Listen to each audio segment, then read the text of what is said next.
राजस्थान का सियासी रण बहुत दिलचस्प है। अगर आपको ऐसा लगता है कि मुकाबला बीजेपी और कांग्रेस के बीच में ही चल रहा है तो शायद ये सीमित समझ होगी। दरअसल राजस्थान में इस बार मुकाबला इसलिए दिलचस्प है क्योंकि अलग अलग मोर्चों पर लड़ाई काफी दिलचस्प होती दिखाई दे रही है। इस दिलचस्पी को बढ़ाया है कई अन्य पार्टियों ने भी, और इनमें कुछ महत्वपूर्ण चेहरे हैं। उदाहरण के लिए आम आदमी पार्टी की अब एंट्री हो रही है। आम आदमी पार्टी ने अपनी जमीन को राजस्थान में मजबूत करना शुरू किया है, लेकिन वो कितना प्रभाव डालती है, गुजरात की तरह उसकी एंट्री होती है या फिर उससे बेहतर काम कर पाती है या पंजाब की तरह कोई कमाल कर सकती है, ऐसे बहुत सारे दावे होते रहेंगे। इसके बावजूद इस बात से इनकार नहीं किया जा सकता है कि कुछ सीटों पर बहुत हद तक समीकरणों को बदलने की ताकत में आम आदमी पार्टी आती दिखाई दे रही, पहली चीज। दूसरा, बीटीपी एक ऐसी पार्टी है जो बहुत स्थानीय पार्टी के तौर पर देखी जाती है। बीकानेर संभाग का जो क्षेत्र है यहाँ पर, और खासतौर पर बीकानेर जो जिला है वहाँ पर इनकी पकड़ देखने को मिलती है। ये 4 से 5 सीटों का खेल हर बार कर जाते हैं। ऐसा माना जा रहा है कि इनकी जो परंपरागत सीटें हैं, मजबूत पकड़ वाली सीटें हैं, यहाँ पर ये कुछ ना कुछ अपना प्रयास करेंगे। इसी तरीके से एक तीसरा फैक्टर है हनुमान बेनीवाल का। हनुमान बेनीवाल एक बहुत चर्चित नाम है राजस्थान की सियासत में। हालांकि हनुमान बेनीवाल जो है वो 4 से 5 सीटों को प्रभावित करते हैं, लेकिन फिर भी ये माना जाता है कि नागौर का क्षेत्र है, जोधपुर का क्षेत्र है और जाट बेल्ट जो है, अब वो जाटों के भी नेता के तौर पर उभर कर आ रहे हैं। तो जहां जहां जाट है वहां पर हनुमान बेनीवाल के समीकरण चलते हैं, लेकिन जोधपुर, नागौर ये ऐसी जगह हैं जो बहुत महत्व की रहने वाली हैं। इनमें अगर बात करें आम आदमी पार्टी की, तो जब मैं आप लोगों के लिए खबरें करता हूं तो मैं कई विशेषज्ञों से बातचीत करता हूं जो राजस्थान की राजनीति को जानते हैं। उनकी कुछ टिप्पणियां और उन्होंने जो अपने आकलन लिखे हैं वो मैं आपके सामने रखता हूं। जैसे कि हनुमानगढ़ और गंगानगर, ये 2 ऐसी जगह बताई जा रही हैं जहां पर करीब 5-5 सीटें, या आप मान लीजिए 10 से 12 सीटों का अगर समीकरण होता है, 10 सीटों का समीकरण होता है, तो आम आदमी पार्टी यहां पर बहुत इफेक्टिव दिखाई दे रही है। बीटीपी की बात करें तो बीकानेर संभाग, जैसा मैंने कहा, हालांकि हनुमानगढ़ गंगानगर का इलाका भी उसमें आता है, लेकिन बीकानेर डिस्ट्रिक्ट की बात करें तो यहां पर 4 से 5 सीटें हैं जहां पर इनका अच्छा प्रभाव देखने को मिलता है। हनुमान बेनीवाल के बारे में मैंने जैसा आपको बताया कि नागौर है, जोधपुर है, 5 से 6 सीटों पर ये अपना असर रखते हैं। लेकिन इसके अलावा एक और पार्टी है, सोचिए वो पार्टी कौन सी है। सरकार बनाने में भी कई बार महत्वपूर्ण हो जाती है। बात अलग है कि उसके विधायक जो हैं वो फिर उसी पार्टी में चले जाते हैं। जी हाँ, मैं बात कर रहा हूं बहुजन समाज पार्टी की। बहुजन समाज पार्टी को आप जानते हैं उत्तर प्रदेश की सियासत के लिए, मायावती की दलित राजनीति के लिए, जो कि वो दलित वोट बैंक पर करती हैं।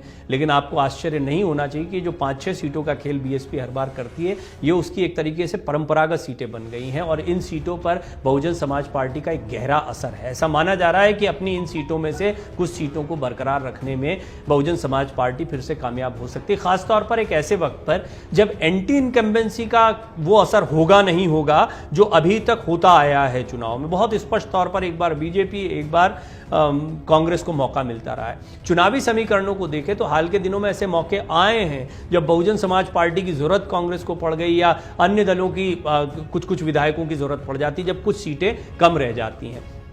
कुल 200 सीटों का मामला है। इन 200 सीटों में अगर कोई पार्टी क्लियर मेजॉरिटी नहीं ला पाती है तो फिर करीब 50 से 55, ये जो मैंने आपको सीटें बताई हैं 50 से 55 सीटें हैं।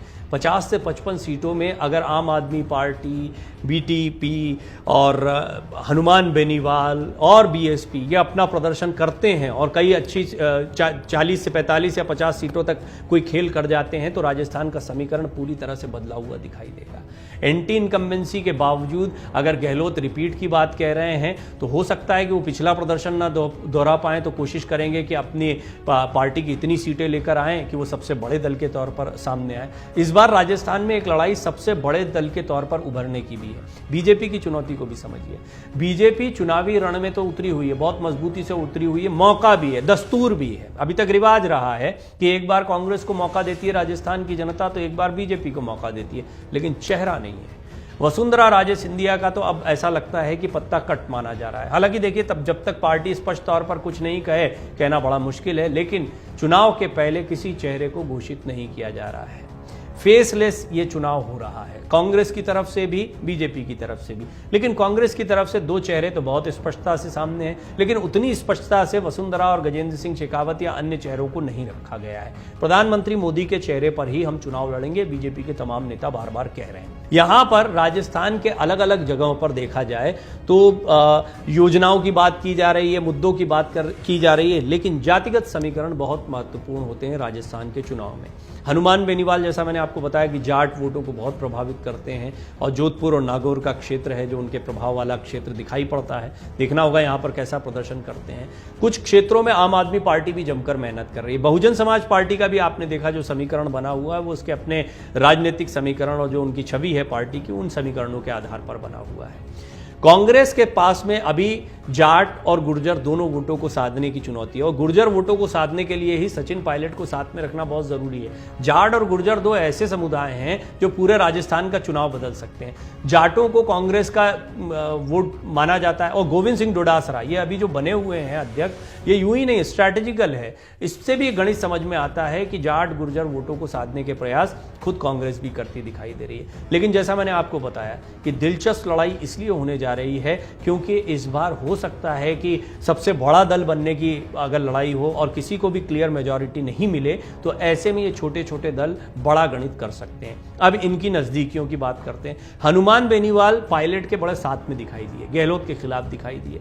आपको याद होगा उन्होंने तो बाकायदा प्रस्ताव तक दे दिया था। आम आदमी पार्टी ने अपने पत्ते नहीं खोले हैं, लेकिन आम आदमी पार्टी और कांग्रेस के बीच की खींचतान ये किसी से छिपी हुई नहीं है। कांग्रेस को जबरदस्त डैमेज भी होता है। आम आदमी पार्टी जहां जहां उतरती है अपनी जमीन को आम आदमी पार्टी ने ऐसे ही मजबूत किया है। गुजरात इसका एक बहुत बड़ा उदाहरण है। आम आदमी पार्टी की एंट्री हो गई, 5 विधायक जीत भी गए, वोटिंग परसेंटेज अच्छा बना, पार्टी को राष्ट्रीय पार्टी की मान्यता मिल गई। लेकिन कांग्रेस तो पूरी तरह से साफ हो गई। बीजेपी को एक जबरदस्त जीत मिल गई क्योंकि वोटों का बंटवारा हो गया। हालांकि ऐसा माना जा रहा है कि यहां पर स्ट्रैटेजिकल चुनाव लड़ा जाएगा। बहुत ज्यादा प्रत्याशी उतारने के बजाय उन जगहों पर ज्यादा मेहनत की जाएगी जिन जगहों पर ये पार्टियां मजबूत हैं। और जैसा मैंने आपको बताया, हनुमानगढ़ और गंगानगर वो क्षेत्र हैं जहां आम आदमी पार्टी ज्यादा मेहनत करती दिखाई दे सकती है या अच्छा प्रदर्शन करती दिखाई दे सकती है। बीटीपी के लिए तो बीकानेर जिला जो है और उसकी जो सीटें हैं विधानसभा की वो महत्वपूर्ण मानी जा रही हैं।